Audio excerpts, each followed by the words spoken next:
Today, we will cover venture capital. What is it? Where does the money come from? How do they invest? And who is working in venture capital? My name is HOROWITZ. I'm the founder of Vivino. The world's most downloaded wine app. Vivino changed the billion-dollar wine industry. Now I help other builders change the world. I will call things as I see them, no filter. This is Raw Startup. A venture capitalist, also known as a VC, is someone who works at a venture firm and invests in startups or companies with high growth potential. Venture capital is a big part of any startup ecosystem. They invest anything from around $1 million all the way up to hundreds of millions of dollars.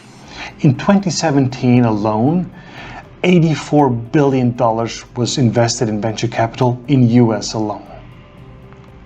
Venture capitalists invest all the way from early stage to very late stage. We're talking seed all the way up to an IPO. If you want to know more about startup funding rounds, make sure you watch my video about that. I will cover all the rounds and who invests when. As they say, always follow the money. Let's start by looking at where the money comes from. Venture capitalists don't invest their own money. They invest other people's money.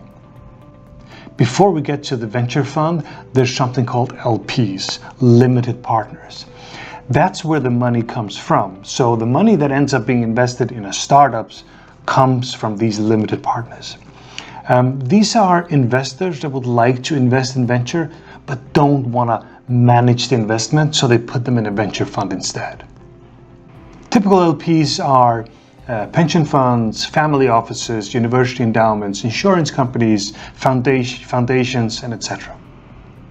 So all this money goes into the venture fund from the LPs, but that's not the same as a venture firm. In order to make all the actual investments, we need a venture firm.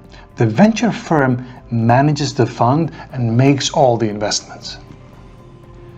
The venture firm gets paid a management fee, a percentage of the entire fund. Usually the management fee is around 1 to 2.5% of the total fund every single year.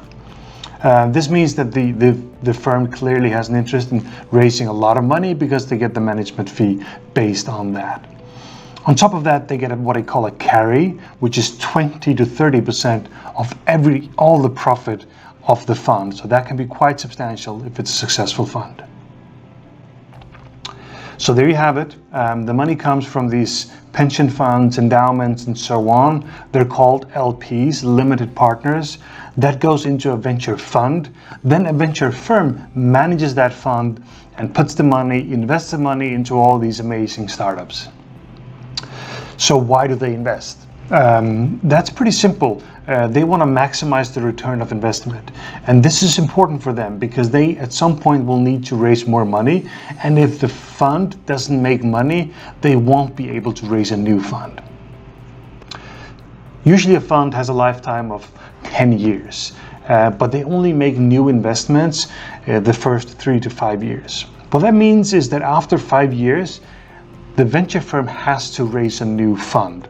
And they need to show performance in the previous fund to keep raising money. So being a VC is not an easy job. They have to show performance in the fund, the previous fund, in order to raise the next fund. So it's not an easy job. I've seen these VCs come and go. So don't think it's an easy job. If they don't pick the right winners, they will die. So it's all about return of investment, maximize the profit of the fund. Let's talk about focus. So most venture firms have some kind of focus. They don't just invest in any stage or any business. What you need to do before you invest too much time in a venture firm is make sure that there's some match between what they invest in and what your startup is. Otherwise, you will be wasting money talking to the venture fund. You think that the venture firm is also aware if there's a mismatch, but be aware that they might have a different agenda. Maybe they're looking at an entire space. Maybe they're even talking to a competitor. So they might be talking to you and getting valuable intelligence, but never really consider investing in you. So be careful. and make sure you don't spend too much time on venture firms that are not going to invest in you. Here are 3 typical ways that venture firms focus. Focus on stage. Generally, all venture firms have some kind of focus on stage. They can always go from seed all the way to very, very late stage, but the firms that invest in seed stage usually don't invest very, very late stage. When it comes to who you should be talking to, try and find a match in the stage, but it's fine to start a little bit early. So for instance, if you're a seed stage company and the firm only invests in A round, that's fine, then you start early. You don't want to be a B round company talking to venture firms that only invest seed stage. So as long as it's earlier, you're fine spending a little bit of time with them. Focus on geography. Almost all funds have some kind of focus on geography. Some of them very narrow, some very broad.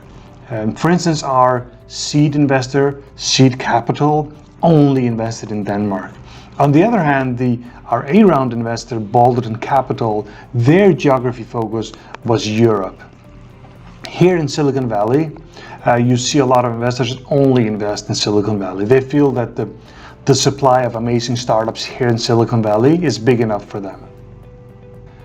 As a general rule, the later stage the company, the further away it can be geographically. So a very late stage company can actually be managed over oceans because they don't need as much management. On the other hand, a very, very early stage company needs a lot more babysitting, so they have to be closer to the startup geographically. The final one is focus on sector. This can be multiple sectors, industries, or technologies, and it can vary quite a bit. Some people like marketplaces, they like AI, they like blockchain, they like SaaS, and so on. Generally, the VCs I've spoken to, they will invest in any company that has amazing growth potential. They don't care too much about the sector. What I've seen more frequently is people that say they don't want to invest in specific, saying we don't invest in games or we don't invest in hardware. I think that's more common than actually a clear focus on a specific sector. So these are the 3 focus areas that venture firms usually have: stage, geography, and sector. You'll see a lot of venture firms that say they're agnostic to all these 3 things, but that's rarely true. What you need to look at if you want to see where the truth actually is look at what they do. Look at where they do invest. Look at their portfolio. You will see there are clear patterns where there is focus. I tell you, the portfolio never lies. And I think it's important to be aware of this because there might be VCs that want to talk to you, but it's clearly outside their focus. They could be fishing for information or just trying to learn about the industry and so on. So don't waste too much time on those guys. Now let's have a look at how they find their investments and who they are. First, they need to find their investments. They are venture firms and will get some inbound interest. Founders that send them emails, submit business plans, and so on.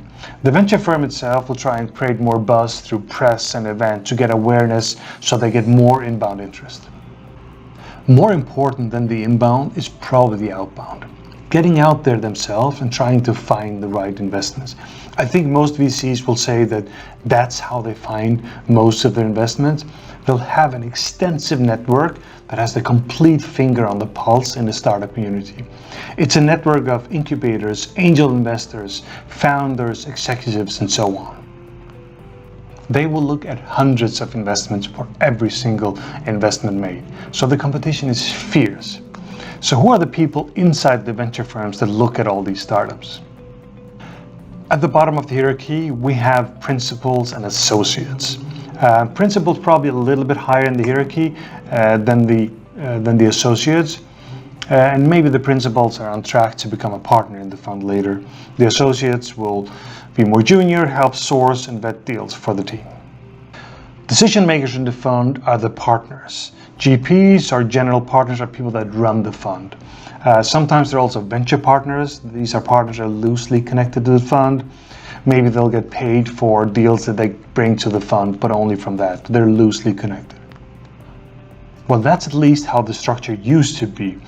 Things are changing right now as the founders have figured out that the partners make all the decisions, and speaking to associates and principals is just a waste of time. It's just another barrier before they get to a partner and have to repeat everything, and the partners are actually the ones that make the decision.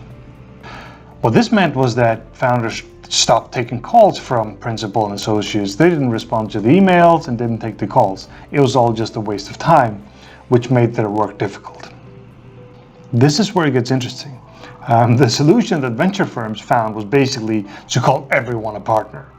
So there is some kind of hierarchy, but it's really hard to say because everyone is called a partner. So here's an example. I did a quick check on ANDREESSEN HOROWITZ on LinkedIn. They now have 55 employees they call partners. I mean, 55 partners in a partner meeting on every Monday? Are there 55 people making decisions on what to invest in? I don't think so. And who are you actually kidding? Because when I looked through the list of partners, I found a partner at ANDREESSEN HOROWITZ that had quotation marks around his title. So, not even ANDREESSEN HOROWITZ's own partners are buying it. Basically, these are not really partners, they are associate and principals with fancy titles. So it's harder to find a real partner now, but look for general partners, GPs, their usual real partner, or just look at their resume on LinkedIn.